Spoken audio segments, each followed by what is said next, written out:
사무엘이 죽었다는 기사부터 전하고 있습니다. 전후 사정은 설명하지 않고요. 그냥 사무엘이 죽음에 이스라엘 사람들이 그를 위하여 슬피 울고 라마 그의 집에서 장사하였다. 그렇게 전하고 있습니다. 아마 이 사무엘의 죽음을 듣고 가장 슬퍼하고 당황한 사람이 다윗이었을 것으로 생각합니다. 정신적인 지주를 잃은 거죠. 하나님께서 나에게 기름 부어서 나를 이스라엘의 왕으로 세우셨다. 이것을 사람들은 다 몰라요. 그리고 유일하게 그 증명을 해줄 사람이 사무엘인데, 또 피난 생활에서 의지했던 사람이 사무엘인데 그가 죽어버렸거든요. 그래서 다윗이 멀리 도망갑니다. 이제 거기서 바란 광야로 갔다 그랬는데, 바란 광야는 이스라엘의 최남단입니다. 단에서 부엘세바까지 그 이야기했죠. 근데 부엘세바보다도 더 아래입니다. 시나이 반도 동북쪽이니까 바란 광야는 이스라엘의 최남단입니다. 거기 광야로 도망갔습니다. 사무엘이 죽어버렸기 때문에 더 안전한 곳으로 피하자. 그래서 갔지요. 지금 있는 곳이 여기 엔게디라고 했거든요. 사해 옆에 엔게디. 근데 바란 광야는 아마 요만큼이나 될지 모르겠어요. 아주 아래입니다. 자, 이제 그 사무엘에 대한 이야기는 그 정도 나오고, 이제 다른 이야기가 나옵니다. 이제 2절에 보면 다시 이제 마온으로 돌아왔던 모양이에요. 여기가 10광야라고 했죠. 마온으로 돌아왔던 모양이에요. 그 마온에 나발이라고 하는 사람이 부자가 살고 있었어요. 이 사람은 목축업을 하고 있었는데 양이 3,000마리고 염소가 1,000마리라 그랬어요. 엄청나죠? 양이 3,000마리, 염소가 1,000마리, 엄청나죠? 내가 몇백 마리는 봤어도 3,000마리, 1,000마리까지는 못 봤대요. 몽골에 갔더니 양 많이 치거든요. 거기 그 양을 참 많이 보고 왔는데 이게 1,000마리 단위는 못 봤어요. 수백마리만 해도 많은데 굉장히 부자였다는 것이죠. 나발이라는 사람이 굉장히 부자였다는 사람, 부자였어요. 이 사람이 완고하고 행실이 악했다 그랬습니다. 나발이라는 이름은 본명은 아니고 아마 별명이었던 것 같아요. 어리석은 자라는 의미거든요. 어리석은 자. 반면에 그의 아내였던 아비가일이라고 하는 사람은 매우 총명하고 아름다운 여자예요. 영어 성경은 very intelligent라고 표현하고 있거든요. 그리고 이 사람 이름이 성경에 처음 나오잖아요. 그 영어권에서 사는 사람들, 여성들 중에 아비가일이라는 이름이 지금도 많이 있습니다. 괜찮은, 이 성경의 이 표현을 보면 참 괜찮은 여자거든요. 재색을 겸비한 여자, 아주 지혜로운 여자. 자, 그 나발이 5절을 보면 양털을 깎고 있었어요. 양털을 깎는다는 것은 그 일반 농부로 말하자면 추수하는 계절이죠. 수확기죠. 그래서 돈을 많이 번 것으로 생각하고 다윗이 심부름꾼을 보냈습니다. 우선 평강으로 인사를 하죠. 평강, 성경에 평강이라고 나왔는데 우리가 잘 아는 샬롬입니다. 샬롬 인사하고, 또 이 5절은 지금 반말로 번역되어 있어요. 그 심부름꾼들이 가서 다윗의 말을 전하는데 반말로 이렇게 번역이 되어 있지만 원문은 아주 공손한 표현입니다. 공손한 표현입니다. 그리고 이제 다윗이 자신과 자기 그 병사들이 나발의 목동들과 가축들을 잘 보호해 줬다고 하는 것을 나발에게 상기시키고요. 이 지역이 이제 떠돌이 베두인족들이 자주 노략질하는 지역이었기 때문에 그런 이야기를 한 거죠. 다윗이 이 지역에 있는 동안은 아무도 노략질을 못했거든요. 그렇게 이야기를 하고 자기 부하들을 위해서 양식을 좀 지원해 달라고 요청을 했습니다. 자, 10절입니다. 나발의 대답입니다. 나발이 다윗의 사환들에게 대답하여 이르되 다윗이 누구며 이새의 아들은 누구냐? 요즘에 각기 주인에게서 억지로 떠나는 종이 많도다. 무슨 느낌이 듭니까? 원래 그 표현이 정확한 느낌이 안 들어요. 정확한 느낌이 안 들어. 아주 점잖게 번역해서 그렇습니다. 또 우리말로 번역한 이 글에는 원래 의미를 알 수 없도록 다 알 수 없도록 되어 있어요. 여기를 보면은 뭔 의미가 있냐면 일종의 언어 유희가, 히브리어로 언어 유희가 얘가 숨어 있어요. 그래서 그 다윗의 조상들 이름은 안 나오지만 비슷한 발음이 비슷한 히브리어를 써가면서 다윗을 조롱한 거예요. 다윗을 조롱한 거예요. 어디 근본도 모르는 자식이 와가지고 까부냐 뭐 이런 식이에요. 이것도 지금 내가 설교 시간이니까 순화한 겁니다. 순화해서 표현한 거예요. 더 심한 말을 못 하겠네요. 하여튼 다윗을 조롱한 거예요. 동량은 못 줄 망정 쪽박은 깨지 마라, 그런 속담이 있는데 그냥 주기 싫으면 좋은 핑계 대고 못 준다 하지만은 조상들까지 들먹이면서 이제 욕을 했단 말이죠. 사태가 심각해졌죠. 이제 죽으려면 별짓을 못 하겠습니까? 나발의 가문은 끝났어요. 끝났어. 다윗이 군대를 가지고 있잖아요. 나발의 가문은 끝났죠. 나발이 지금 심각한 상태입니다. 어리석은 자라 그것을 깨닫지 못하고 있을 뿐이에요. 그런데 나발보다도 더 심각한 분이 있었어요. 이 상황을 더 심각하게 생각하는 분이 있었는데 누구냐면 하나님이, 하나님께서 이 상황을 더 심각하게 생각을 하고 계셨다. 왜냐하면 지난번에 다윗이 사울을 죽이지 않았잖아요. 동굴에서. 그 이유가 뭐예요? 하나님의 기름 부음을 받은 자이기 때문이었다 그랬어요. 근데 실질적으로 다윗은 그렇게 생각했을지 몰라도 정치적으로 중요한 의미가 있어요. 다윗이 만약에 그때 사울을 죽였다면 어떻게 될까요? 다윗은 정통성이 있어요. 사무엘이 기름 부어 세웠기 때문에 정통성이 있어요. 그럴지라도 백성들이 보기에는 왕이 찬탈자다. 왕이 찬탈자예요. 반역자예요. 또 그렇더라고 하더라도 대부분의 이스라엘 12부족 중에 대부분이 다윗을 지원한다고 할지라도 최소한 사울왕 지파인 베냐민 지파는 돌아서 버릴 거라고요. 그 12지파 통합을 이루지 못하는 거죠. 계속해서 다윗은 그걸 걱정하고 있어요. 그래서 사울을 죽이지 않는 것이 중요하다고 해요.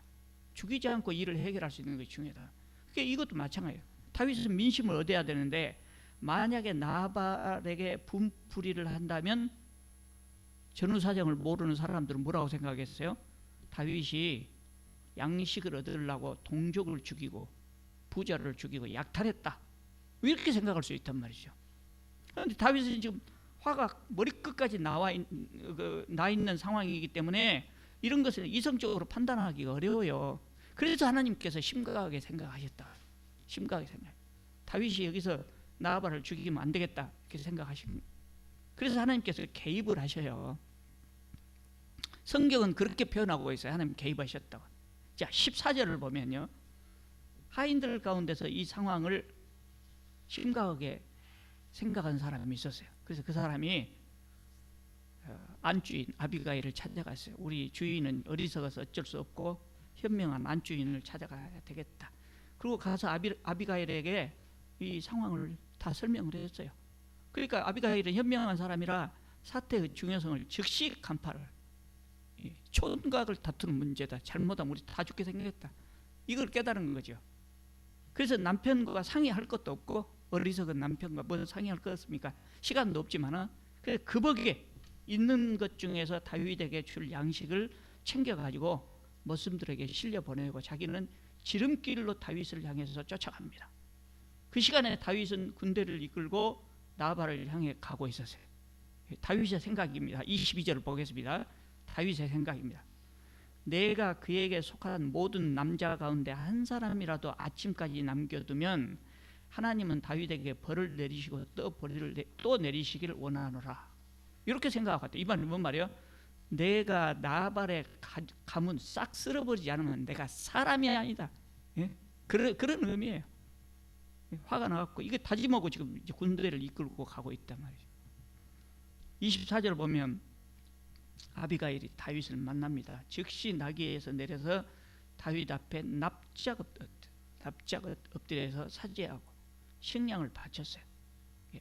그리고 아비가일이 다윗을 설득하는데 다윗을 극존칭으로 주라고 표현하고 있습니다.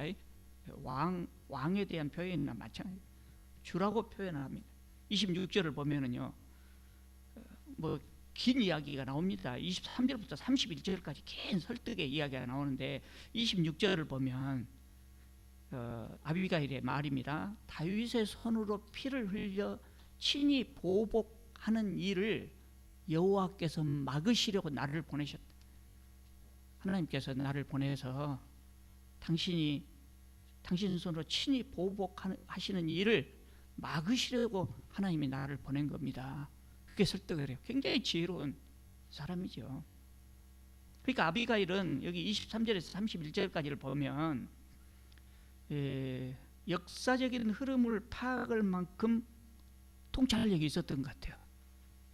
영적인 통찰력도 있고 정치 감각도 있고. 지금 둘 중에 하나, 사울왕이나 다윗 쪽에 선택을 해야 될 상황 아닙니까? 그런데 이 아비가일은 다윗을 미래의 왕으로, 더군다나 이 사람이 하나님 편에 선 왕으로 판단을 한 거죠. 그리고 선택을 합니다. 그래서 다윗은 아비가일이 참 현명한 여자라고 칭찬을 해요. 그리고 32절을 보면 다윗도 아비가일을 보내셔서 살상을 막으신 하나님을 찬송합니다. 그렇게 다윗은 이 사건에서 이 정도 되면 이제 화가 가라앉으면서 사태 파악이 좀 되겠죠. 이성적으로 판단이 될 것 아닙니까? 그러면서 하나님께서 이 여자를 보내주셔서 내가 사람을 살상하는 일을 막으셨구나. 그러면서 하나님을 찬송을 합니다. 자, 36절입니다. 아비가일은 이제 그렇게 하고 나발에게 갔단 말이에요. 다윗은 돌아갔고 나발에 가서 보니까 가관입니다. 양털을 다 양털 깎는 것이 마쳤어요. 그러니까 이제 돈을 엄청나게 벌었다고 하는 게 눈앞에 보일 것 아닙니까? 그러니까 왕의 잔치와 같은 큰 잔치를 열고 있었대요. 그리고 만취해갖고 누워 있었어요. 돈을 많이 벌었기 때문에 기분 좋았겠죠. 그래서 그날은 아비가일이 아무 말도 안 하고 다음 날 술이 깬 다음에 그 전날 있었던 상황을 나발에게 설명을 해줬어요. 그러니까 37절을 보면은요, 아침에 나발이 포도주에서 깬 후에 그의 아내가 그에게 이 일을 말하며 그가 낙담하여 몸이 돌과 같이 되었더라. 그랬어요. 몸이 돌과 같이 굳어졌다. 신학자들은 이 상황을 뇌졸중으로 봅니다. 뇌졸중. 충격을 받아가지고 내가 죽을 뻔했네. 충격을 받아가지고 뇌 혈관이 터져버렸던 것 같아요. 그렇게 쓰러져 버렸어요. 그렇게 쓰러져서 며칠 앓다가 죽어버렸습니다. 하나님께서 정리하신 거죠. 자, 40절을 보면 나발이 죽은 후에 다윗은 아비가일에게 청혼을 합니다. 그렇게 아비가일이 즉시 다윗의 청혼을 받아들입니다. 그럴 수가 있을까요? 그럴 수가 있을까요? 남자들은 요 대목을 읽으면서 화가 날지도 모르겠어요. 우리 눈으로 요즘 우리 시대 한국에서 사는 남성들 눈으로 볼 때는 이게 좋지 않게 보일지도 모릅니다. 그러나 이거는 그 당시 풍속은 우리 시대하고 다르고요. 굉장히 많이 다르죠. 그러니까 이것은 부도덕하다고 볼 수도 없고 얼마든지 재혼을 할 수 있었던 시대니까 뭐 상관없고요. 근데 저는 개인적으로 그런 생각이 들어요. 아비가일은 개인적으로 한 여자의 입장이 아니단 말이에요. 그래서 아비가일은 이 상황에서 개인적으로 새 남편을 얻는다는 것보다 정치적으로 가문을 지키려고 하는 생각이 강했을 수가 있어요. 아마 그런 관점에서 응하지 않았을까 생각을 해요. 또 다윗도 정치적으로 이 여자를 얻으면 이 지역을 얻는 거거든요. 그래서 청혼을 했을 수도 있어요. 물론 그 여인이 아름답고 현명하고 그래서 했을 수도 있지만, 그래서 다윗은 이 지역 헤브론입니다. 얘가 헤브론의 맹주가 됩니다. 헤브론을 장악하게 성을 얻었어요. 이제 근거 없이 떠돌아다니는 사람이 성을 얻었어요. 그러니까 이 이야기는 다윗이 어떻게 해서 헤브론의 맹주가 되었는가를 전해주는 역할을 해요. 다음에 다윗이 헤브론에서 유다 왕으로 등극하거든요. 나발은 누굽니까? 갈렙의 후손이에요. 여러분, 갈렙 그 유명한 갈렙 장군의 후손이에요. 갈렙이 헤브론을 얻었잖아요. 아낙 자손들을 싹 몰아내고 갈렙이 나이 80에 여기를 얻어 노익장을 과시하면서 얻은 지역 아니에요. 그게 직계 후손이었단 말이죠. 그러니까 갈렙의 성이 나발의 성이 됐던 것 같아요. 그래서 이 지역에서 나발이 왕과 같은 역할을 했을 거예요. 절대적인 권력을 가지고 있었죠. 그런데 그 사람이 죽으니까 그의 재산이 아비가일에게 상속이 됐고, 아비가일이 다윗하고 결혼하니까 다윗이 그 지역의 사실상의 맹주가 됐어요. 더군다나 군사력도 있고 그러니까. 그래서 다윗이 헤브론에서 정치적인 기반을 얻게 되는 거예요. 그 이야기를 설명해 주는 역할도 해요. 아비가일을 얻은 이야기, 또 이 지역을 얻은 이야기, 그거를 소개해 주는 그런 의미가 있는 것이죠. 자, 26장으로 넘어가겠습니다. 다윗이 이 십광야 하길라 산이라고 하는 산에 있을 때 또다시 사울이 3,000명의 병사를 이끌고 다윗을 잡으러 옵니다. 그러니까 다윗이 자기 부관 아비사하고 둘이서 사울의 진을 한번 보러 갑니다. 둘이서 용감하게 갑니다. 멀리서 보니까 다 자고 있어요. 가까이 가봅니다. 그래도 모르고 자고 있어요. 그러니까 부관 아비새가 잘 됐습니다. 사울 처치합시다. 여기 다윗은 또 그 이야기를 하거든요. 기름 부은 자를 해할 수 없다. 이 사람이 정치적인 발언인가 실제로 그 말을 했는가는, 아니 실제로 그 생각을 했는가는 우리는 알 수 없죠. 다윗의 마음이니까. 근데 결국 이것이 12지파 중에 한 지파도 돌아서지 않고 다 얻을 수 있는 그런 기회가 된 거지요. 이 생각을 가지고 있었기 때문에.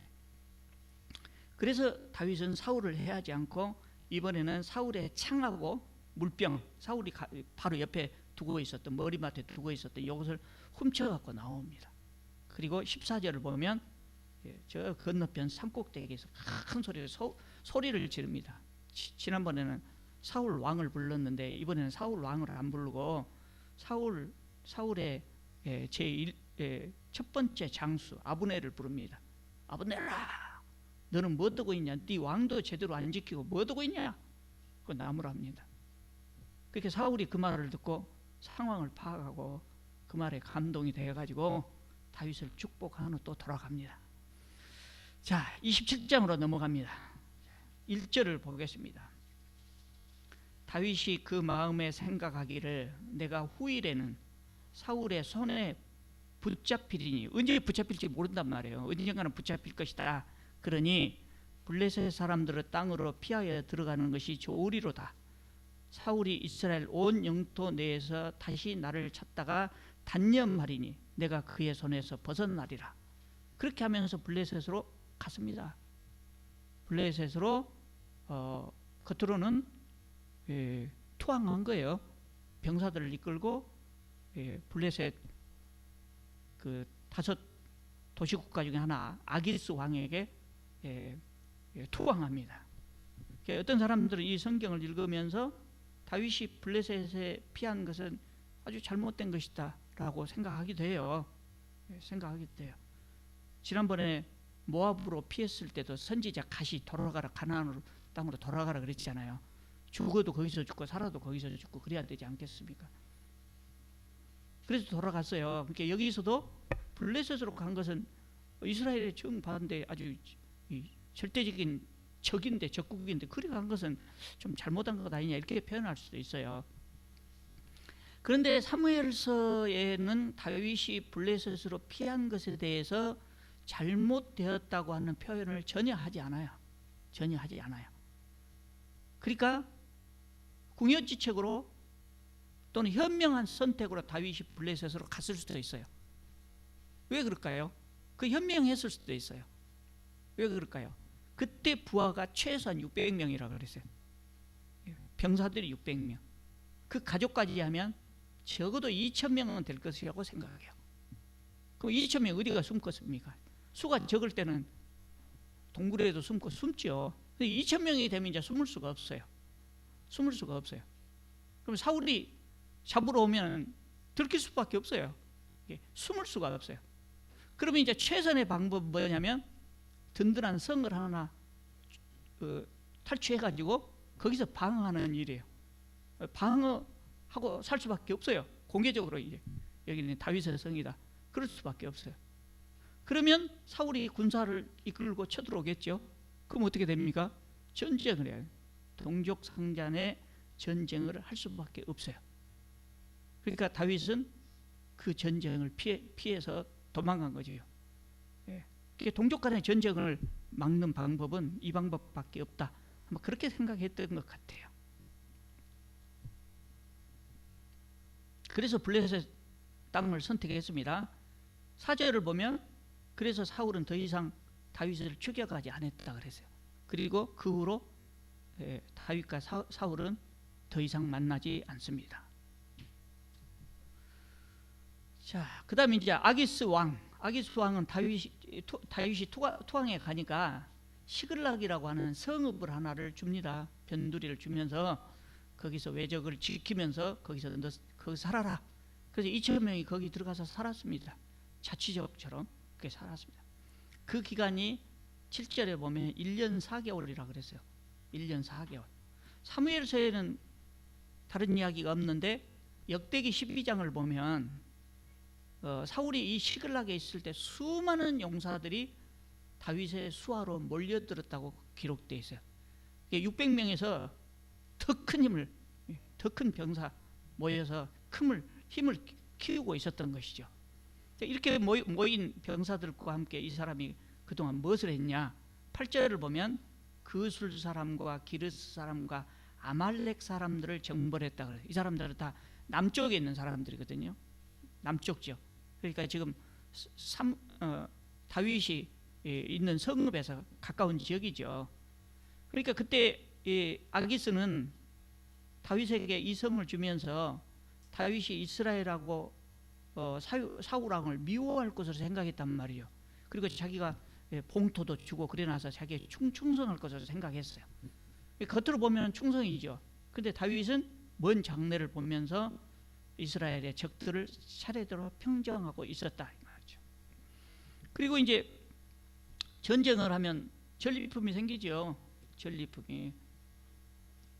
그래서 이 전리품을 아기스에게 갖다 바친 거예요. 충성한 것처럼 보이죠. 계속해서 이런 일이 반복됐단 말이에요. 그러니까 아기스가 다윗을 절대적으로 신임하게 됐어요. 12절에 그 이야기가 나오죠. 아기스가 다윗을 믿고 말하기를 다윗이 자기 백성 이스라엘에게 심히 미움을 받게 되었으니 그는 영원히 내 부하가 되리라. 이스라엘하고도 싸우는 것으로 생각했던 것 같아요. 자, 28장으로 넘어가 보겠습니다. 28장 1절을 보면 블레셋이 다시 대대적으로 이스라엘을 정벌하기 위해서 군대를 모으고 있습니다. 그러면서 아기스 왕이 다윗에게도 출전하라고 명령을 내립니다. 다윗이 참 곤란한 지경에 처했죠. 진퇴양난. 이것이 진퇴양난입니다. 출전할 수도 없고 안 할 수도 없고 이런 상황이에요. 다윗은 아무렇지 않은 척하면서 이 전쟁에서 내가 무슨 일을 해야 됩니까? 이렇게 물어보니까 아기스가 자신의 머리 지키는 자 역할을 하라고 해요. 호위 대장이죠. 친위 부대로 호위 대장을 삼겠다. 굉장히 신임한 것 같아요. 자, 그리고 이제 이야기가 바꿔져 갖고 3절부터 마지막 25절까지 사울이 신접한 여인을 무당을 만나는 이야기가 나옵니다. 그런데 3절에서 25절까지 요 구절은 4절에 이 일이 어디서 있었던가 지리적 위치가 4절에 나와 있는데 이 지리적 위치를 봤을 때 요 28장에 3절에서 25절까지 나오는 사울이 신접한 여인 무당을 만난 이야기는 여기가 나올 자리가 아니라 30장하고 31장 사이에 나와요. 30장 끝난 다음에 31장 사이에 나와야 했대요. 근데 일이 옮겼어요. 앞으로 당겨버렸어요. 네. 성경학자들이 신학자들이 그렇게 판단을 한다고 해요. 지리적 위치가 그러니까. 왜 그렇게 그 사무엘서 기자가 이 위치를 변경했을까? 이 이야기를 앞에서 이야기할까 생각한 결론이 뭐냐면 30장하고 31장을 비교하게 하기 위해서 30장하고 31장 사건을 비교해야 되는데 그 사이에가 딴 이야기가 들어가면 비교가 잘 안 되잖아요. 그러니까 이걸 앞으로 꺼내버릴 것이죠. 그래서 30장하고 31장을 대조를 시켰는데 30장에는 뭔 이야기가 나오냐면 다윗이 이스라엘의 적인 아말렉과 전쟁에서 승리한 이야기가 나옵니다. 반대로 31장에서는 사울이 블레셋 전쟁에서 진 것을 대조시키고 있어요. 그렇게 함으로써 다윗의 왕의 자격을 쫙 부각하려고 중간에 들어갈 이야기를 앞으로 지금 빼낸 겁니다. 그래서 우리는 순서대로 그걸 생각하면서 순서대로 이 이야기 건너뛰고 30장 이후에 다시 살펴보도록 하겠습니다. 자, 그래서 이제 29장으로 넘어갑니다. 자, 다윗이 아기스 왕을 따라서 지금 전쟁터로 나가고 있습니다. 그래서 블레셋 연합군이 여기 아벡이 이제 블레셋 지역이에요. 아벡에서 블레셋 5개 도시국가 연합군이 여기서 집결을 해가지고 저 위에 수넴이라고 하는 것으로 옮겨갑니다.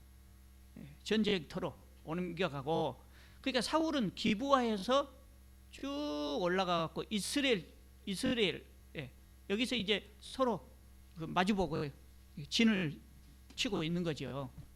이게 지도가요. 옆으로 늘려놨어요. 옆으로 늘렸다기보다 이렇게 좁혔어요. 뭔 이야기냐면 여기가 갈릴리 북쪽이잖아요. 이스라엘 저 북쪽이고 여기는 사해니까 남쪽이에요. 그러니까 여기가 요 폭에 비하면 쭉 길어야 돼요. 그러니까 여기가 아주 가까운 지역 같은데 여기가 멀어요. 그래서 본래 지도를 보면 여기가 갈릴리, 여기가 사해예요. 여기가 굉장히 길어요. 그것을 이렇게 모아놨다고요. 여기 모아놨어요. 그러니까 가까운 지역 같이 보이는데 멀리 저 북쪽으로 요람에다 내일 사진을 내라고 하면 그냥 사진은 그냥 내시는데 컴퓨터 파일로 되어 있는 사진을 내라고 하면 사진을 그냥 이렇게 좁혀갖고 얼굴이 이렇게 넓어진 파일을 저한테 보내는 사람도 있고 쭉 늘은 파일을 보내는 사람도 있고 그래요. 그럼 이상하게 나오잖아요. 그럼 그런 파일을 보내면 제가 원래 형태대로 다시 바꿔갖고 합니다만 그거 마찬가지. 이렇게 요거는 지금 요거는 옆으로 쭉 펼친 거예요. 이렇게 남북이 더 길어요. 이렇게 긴 쪽이에요. 여기서 여기 지금 사해 근처 여기에서 저 위에 여기까지 이스라엘 평원 여기까지 지금 올라간 거예요. 자, 그렇게 해서 이제 올라가는데 다윗의 입장이 얼마나 곤란하겠습니까? 사울하고 이렇게 간다면 사울하고 전쟁터에서 만날 수밖에 없는데 그때 내가 어떻게 해야 되냐 계속 생각을 했을 거예요. 심각하게 생각했어요. 전쟁이 시작되면 어떻게 해야 되냐. 기회를 봐서 아기스를 배반하고 사울하고 내응을 해서 블레셋을 쳐버려야 되지 않을까? 그런 기회가 나한테 올 수 있을까? 뭐 이런 생각하고 갔을 거예요. 마음이 아마 복잡했을 겁니다. 그런데 하나님께서 이 상황을 정리를 해 주셔요. 어떻게 정리를 하냐면 이렇게 가고 있는데 3절을 보시면은요, 블레셋의 다른 왕들이 아기스에게 불평을 해요. 당신 뭐라고 저런 사람 데리고 왔어 이거예요. 저 사람이 누구냐면 우리 블레셋 군인들을 엄청나게 많이 죽인 사람 아니에요. 골리앗도 죽이고. 왜 데리고 왔냐. 만약에 전쟁이 시작됐을 때 저 사람이 이쪽에서 함께 사울하고 내통을 해가지고 전쟁을 일으키면 우리가 얼마나 상황이 불리하겠냐. 그러니까 아기스가 그동안 있었던 일을 설명하면서 변명을 하죠. 이 사람은 내 사람이다. 틀림없다. 그래도 안 믿어요. 안 믿어. 어찌려고 이 사람 데려오냐. 계속 이렇게 말하죠. 그러니까 아기스가 다윗을 그냥 돌아가거라. 그래서 시글락으로 돌아왔다고요. 그러니까 곤란한 상황을 맞이하지 않게 된 거죠. 최후의 전쟁, 블레셋과 사울의 최후의 전쟁에 다윗이 거기가 같이 있었다면 왕이 되기가 어렵지요. 적국의 그 병사로 이스라엘 쳐들어왔으니 뭐 되기 어렵지요. 근데 자연스럽게 정리가 돼서 다윗이 다시 자기 영토인 시글락으로 귀환합니다. 그리고 블레셋은 이스라엘 평원으로 진격을 했어요. 하나님께서 완전히 정리해 주신 거죠. 자, 30장입니다. 1절을 보면 다윗이 시글락으로 돌아오는데 3일 걸렸다 그랬어요. 뭐니까 멀잖아요. 저 북쪽이니까 돌아오는데 3일 걸려서 돌아왔더니 시글락이 쑥대밭이 되어 있었더라 그래요. 쑥대밭이. 예. 다윗 병사들이 다 그 전쟁에 출전한 사이에 아말렉이 쳐들어온 거예요. 그동안 아말렉이 다윗에게 괴로움을 당하다가 다윗의 병사들이 싹 없어지니까 잘 되었다 생각하고 쳐들어온 거예요. 그리고 마을을 약탈하고 불질러 버리고 여자들하고 아이들을 싹 붙잡아가고, 이때 다윗의 아내가 둘이었는데 아히노암하고 아비가일하고 둘이었는데 둘 다 사로잡혀갔어요. 그러니까 이제 남은 백성들이 그 소리 내면서 울고, 울 기력이 없도록 소리를 높여서 울었다 그랬어요. 7절을 보면 이제 다윗이 하나님께 묻습니다. 아비아달 그 제사장, 마지막 한 사람 남은 제사장 아비아달이죠. 불러서 에봇을 가지게 하고 하나님께 묻습니다. 이 군대를 아말렉을 추격하면 따라잡을 수 있겠습니까? 그러니까 하나님께서 쫓아가라. 네가 반드시 따라잡고 도로 찾으리라. 에봇을 갖다가 놓고 묻는 것은요, 에봇 속에, 에봇이 조끼 같은 옷인데요, 그 속에가 성경에 나오는 우림과 둠밈이라고 하는 것이 들어있어요. 근데 우림과 둠밈은 지금까지 하나도 그 견본이 전해진 것이 없어요. 사진도 전해진 것이 없어서 정확하게 어떻게 생겼는가는 몰라요. 근데 신학자들은 생각할 때 우림과 둠밈이 이를테면 주사위처럼 이렇게 던지면서 하나님의 뜻을 묻는 것이었을 것이라고 추정할 뿐이에요. 그래서 에봇을 가져오라고 해서 물은 거예요. 다윗은 이전에도 그랬지만 중요한 일이 있을 때마다 하나님께 물어요. 하나님과 의논을 합니다. 자, 그리고 이제 다윗의 600명의 병사들이 아말렉을 추격해 갑니다. 추격에 가다가 부솔이라고 하는 시냇가에 이르렀을 때 병사들이 다 따라오지 못하고 뒤처집니다. 200명이 뒤처져요. 왜 그렇습니까? 사흘 동안 저 위에 올라갔다 왔잖아요. 오자마자 다시 출동을 하려고 하니까 지친 병사들이 못 따라와요. 그러니까 200명을 거기 부솔 시내에다가 놔두고 400명만 계속 추격을 했어요. 그래서 가서 보니까 아말렉을 따라잡아갖고 보니까 승리를 자축하면서 먹고 마시고 춤추고, 다윗의 군대가 금방 올 것을 생각도 못했겠죠. 블레셋이 저쪽 위로 지금 갔을 것을 생각하고, 거기에 가면 다윗이 살아올지 못 올지, 또 병사들이 얼마나 남아있을지 알 수 없으니까 승리를 자축하면서 먹고 마시고 춤추고, 그때 다윗이 기습을 해서 저물 때까지 이들을 공격했다, 대승을 했다 그랬어요. 그러니까 빼앗겼던 것 전부 다시 도로찾고, 아이들도 도로찾고 여자들도 모두 다 구했다 그랬어요. 그리고 이제 21절에 보면 다윗 일행이 부솔 시내로 다시 돌아왔습니다. 그러니까 이제 여기서 싸움이 또 벌어져요. 뭔 싸움이 벌어지냐면 아말렉에까지 쫓아가고 전쟁을 했던 400명하고 거기에 그냥 남아 있었던 200명 사이에 분쟁이 생겼어요. 뭔 분쟁이 있겠습니까? 전리품 나누는 문제예요. 400명이 당연히 전리품은 우리만 갖는다. 200명 너희는 참석 안 했으니까 갖지 마라. 너 처자식만 데리고 가라. 내가 우리들이 가서 목숨 걸고 싸워서 처자식 살려온 것만 해도 다행으로 알고 처자식만 데려가거라. 사무엘서 기자들은요, 이렇게 주장하는 사람들을 향해서 뭐라고 표현됐냐면 악한 자와 불량배들이라고 표현하고 있어요. 그 400명 중에 악한 자와 불량배들이 이렇게 주장했다. 모두의 의견은 아니었던 것 같아요. 항상 무슨 의견이 나오면 아주 그 과격한 발언을 한 사람들이 그 발언만 이렇게 튀어나오잖아요. 그러니까 다윗이 결론을 내리기를 23절을 보시면 전쟁에 참여한 사람이나 참여하지 않는 사람 똑같이 나누어야 한다고 결론을 내려요. 그 이유가 뭐냐? 첫째, 전쟁은 하나님께서 이기게 하신 것이지 너희들이 유능해서 이긴 것 아니다. 너희들이 유능해서 이긴 것 아니다. 이것이요, 구원에 대한 하나님의 은총의 개념하고 아주 유사한 개념이에요. 우리가 하나님의 은총으로 구원을 얻는 것은 우리가 뭐 잘해서 얻은 것이 아니란 거예요. 똑똑한 사람도 없지만 못난 사람도 없고, 잘하는 사람도 없지만 잘하지 못한 사람도 없고, 구원의 은총하고 비슷한 개념이죠. 그래서 다윗이 신약 시대 기독교인, 신약 시대의 복음의 개념에 충실한 사람으로 생각을 해요. 그리고 두 번째로 다윗의 주장이 뭐냐면, 뒤에 남아 있었던 사람 아무것도 아는 것 아니다.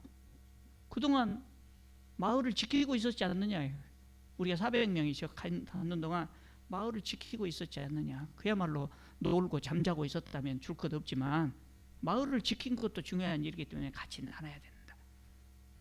그렇게 해서 나눴습니다. 다윗이 취한 전리품이 굉장히 많았던 것 같아요.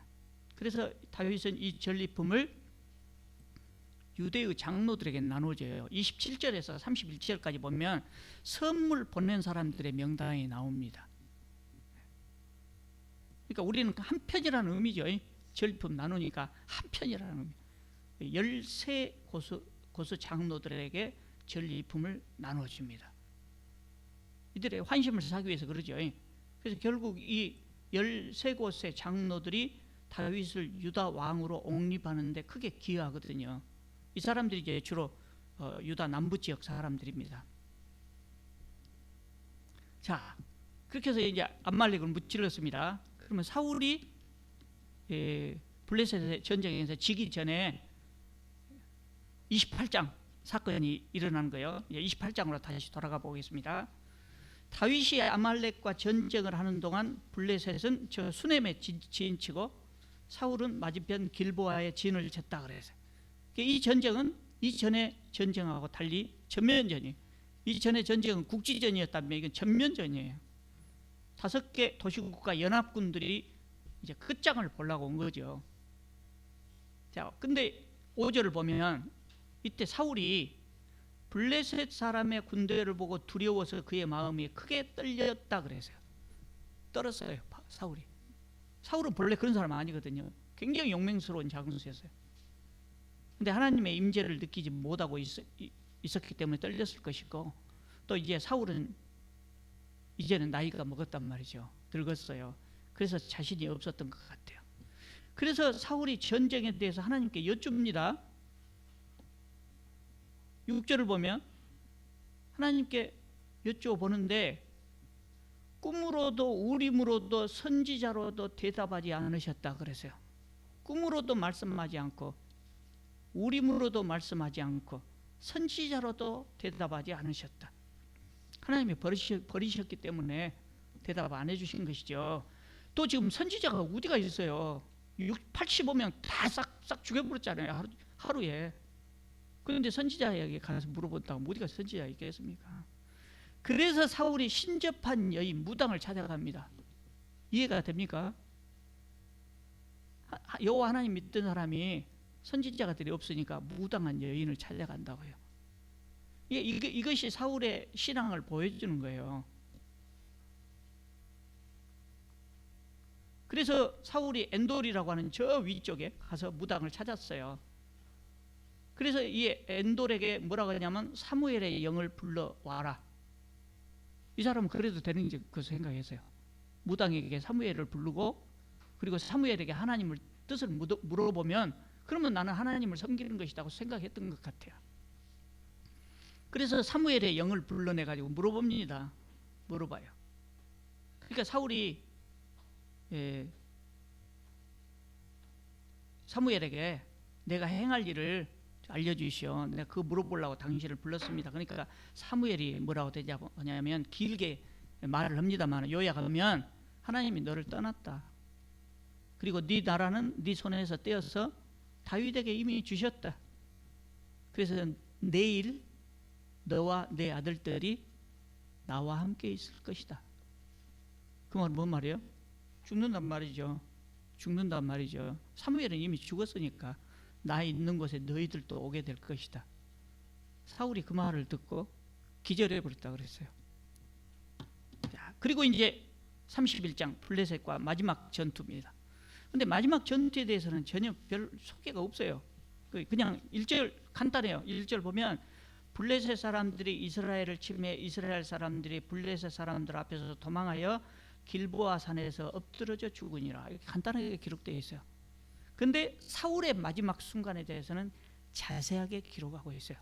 그 전에 무당한 여자가 사무엘의 영을 불렀다겠는데 진짜 사무엘의 영을 불렀을까요? 무당이 죽은 사람의 영을 불러올 수 있을까요? 그러니까 우리는 중요한 거 성경을 읽으면서 제가 늘 말씀드리지만 주변적인 것에 신경 쓸 것 없어요. 이것도 꼭 그렇게 이상하게 생각하는 사람이 있다고요.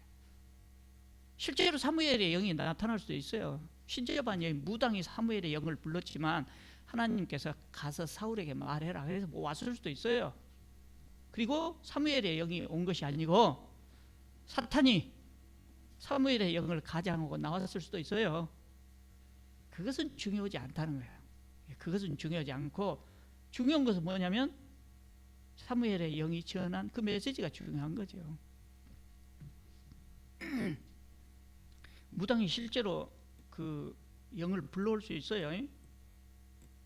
사탄이 도우니까 지금 무당들도 영을 불러올 수 있어요. 근데 대부분의 그 영이 죽은 사람의 영은 어디로 갑니까? 하나님께서 다 수거해 가셔요. 죽은 사람의 영이 구천을 맴돌지 않는다고요. 여기 왔다 갔다 하지도 않아요. 그러니까 귀신 없어요. 하나님이 싹 수거해 가셔요. 그러니까 무당이 죽은 사람의 영을 불러낸다고 했을 때 99.99%가 가짜죠. 사탄이 그렇게 흉내를 내는 거죠. 근데 이 상황에서는 하나님께서 보내셨을 수도 있어요. 그건 중요하지 않다는 거예요. 이 마지막 순간에서 기록하는데 어떻게 기록하냐면 사울이 블레셋 사람들이 쏜 화살에 중상을 입었어요. 죽게 됐어요. 그대로 있으면 죽는단 말이에요.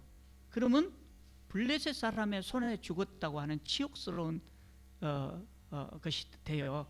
그러니까 사울이 블레셋 사람에게 죽었다는 말을 듣기가 싫어서 네가 나를 베라. 부관에게 네가 나를 찔러라. 그러니까 부관이 어떻게 감히 왕을 죽입니까? 못 죽입니다. 못하겠다고 합니다. 그러니까 사울이 자기 칼을 놓고 그 위에 엎드러져서 죽습니다. 부관도 따라서 그렇게 죽습니다. 그 6절을 보시면 사울과 그 세 아들 요나단도 같이 또 무기를 든 자, 그러니까 이 사람이 그 부관이죠. 그의 모든 사람이 다 그날에 함께 죽었더라. 그랬어요. 이 전쟁으로 인해서 근처 이스라엘 사람들이 모두 다른 지역으로 도망가 버렸다. 그렇게 참혹한 전쟁이었다고 해요. 그래서 여기 이스라엘 들판 이 지역이에요. 그죠? 블레셋은 본래 남쪽에 있었던 사람들이에요. 근데 이게 야금야금 올라가고 이 지역까지 다 점령. 물론 여기도 지금 이스라엘 사람들이 여전히 살고 있죠. 근데 실제로 정치적으로 장악을 해버렸다는 이야기죠.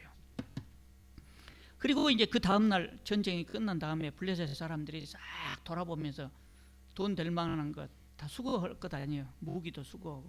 그러면서 사울과 그 세 아들이 죽은 것을 보고 사울의 머리를 베어가고 사울의 시신은 여기 길보아에서 전쟁이 일어났는데 전쟁터가 여기였는데 사울의 시신은 여기 벳산의 성벽에다가 못을 박았대요. 머리 없는 시신을 뭐 참 고대 사람들 참 지독한 사람들이에요. 그러니까 그 옆에 있는 요단강 건너 여기 요단강 건너편은 비교적 안전한 지역이죠. 야베스 길르앗에 사는 주민들이 요 소식을 듣고 그 중에 용감한 사람들이 밤에 나서서 20km나 되는 길을 가가지고 사울의 시신을 훔쳐다가 화장했어요. 화장해서 잘 묻어지고 7일 동안 금식했다 그랬어요. 길르앗 사람들이 왜 이렇게 사울에게 충성을 해요? 그 전에 그 사건이 있었잖아요. 사울이 왕이 된 직후에 이 길르앗 사람들을 암몬 사람들의 손에서 구해줬어요. 11장에 가면 그러니까 이제 충성을 하게 된 거예요. 자, 그렇게 해서 사무엘상이 끝나고요. 사울 시대가 갔습니다. 사울 시대가 끝나면서 이제 다윗의 시대가 시작되면서 사무엘 하가 시작됩니다. 사울은 원래 어떤 사람입니까? 기골이 장대하고 성품은 순수한 청년이었어요. 그런데 왕이 된 후에 전쟁에서 계속해서 승승장구하게 되니까 자기도 모르는 사이에 교만하게 되어간 거죠. 그러니까 성공이라고 하는 것이 때로는 우리의 걸림돌이 될 수가 있어요. 제가 전에 말씀드린 대로 성공과 실패는 같은 것이래요. 성공인데 성공한 순간에 자만하면 실패하게 되는 거죠. 그렇게 해서 사울이 잘못된 것 같아요. 또 사울은 하나님을 섬겼잖아요. 근데 사울의 신앙을 보면은요, 다윗의 신앙하고 전혀 달라요. 다윗은 하나님의 은혜를 갈구하는 사람이에요. 그리고 하나님만 섬기는 사람이에요. 근데 사울은 하나님 섬기거든요. 그리고 하나님 없이는 살 수 없는 사람이에요. 사울도. 그런데 이게 마지막 순간에 무당을 찾아가거든요. 그것도 하나님을 섬기는 방법, 하나님의 뜻을 묻는 방법으로 무당을 찾아가요. 그러니까 사울이 하나님을 섬기는 것은 하나님으로 섬기는 것이 아니라 자기 방법으로 섬긴 거죠.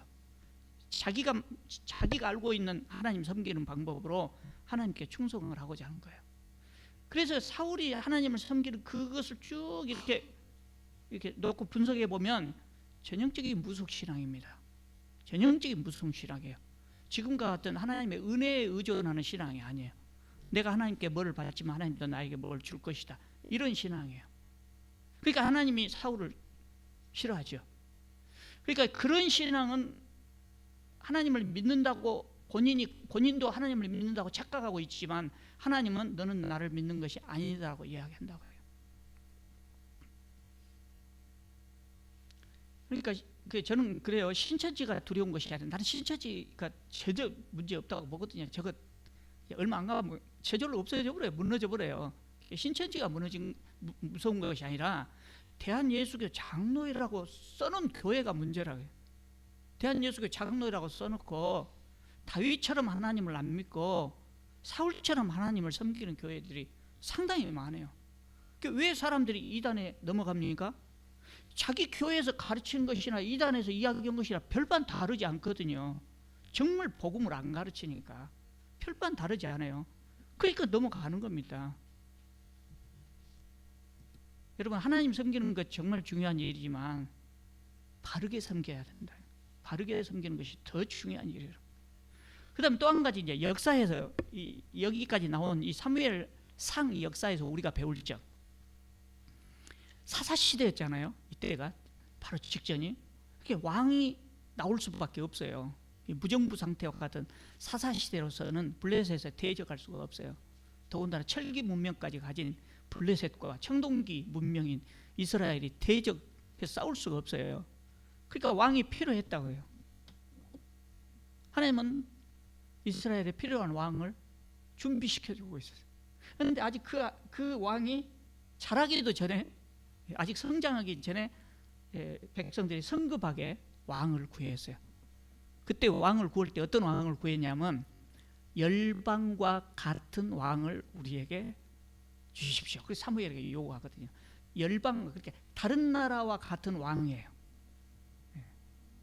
그래서 이스라엘 사람들은 이것으로 인해서 철저하게 실패를 했단 말이죠. 성급하게 왕을 구했구나. 조금 기다렸으면 다윗이 장성한 다음에 하나님의 뜻을 잘 받들어서 할 수 있는 좋은 왕이 나올 텐데 성급하게 구했단 말이죠. 그게 신명기 이후에 사사기, 여호수아, 사사기, 사무엘상, 열왕기상이 나오는데 요 역사서입니다. 요 역사서를 무슨 역사서라고 하겠어요? 한꺼번에 모아서 신명기적 역사서예요. 신명기적 사관으로 쓰여진 역사서예요. 그 근본이 뭐냐면 이스라엘의 왕은 열방과 같은 왕이어서는 안 된다.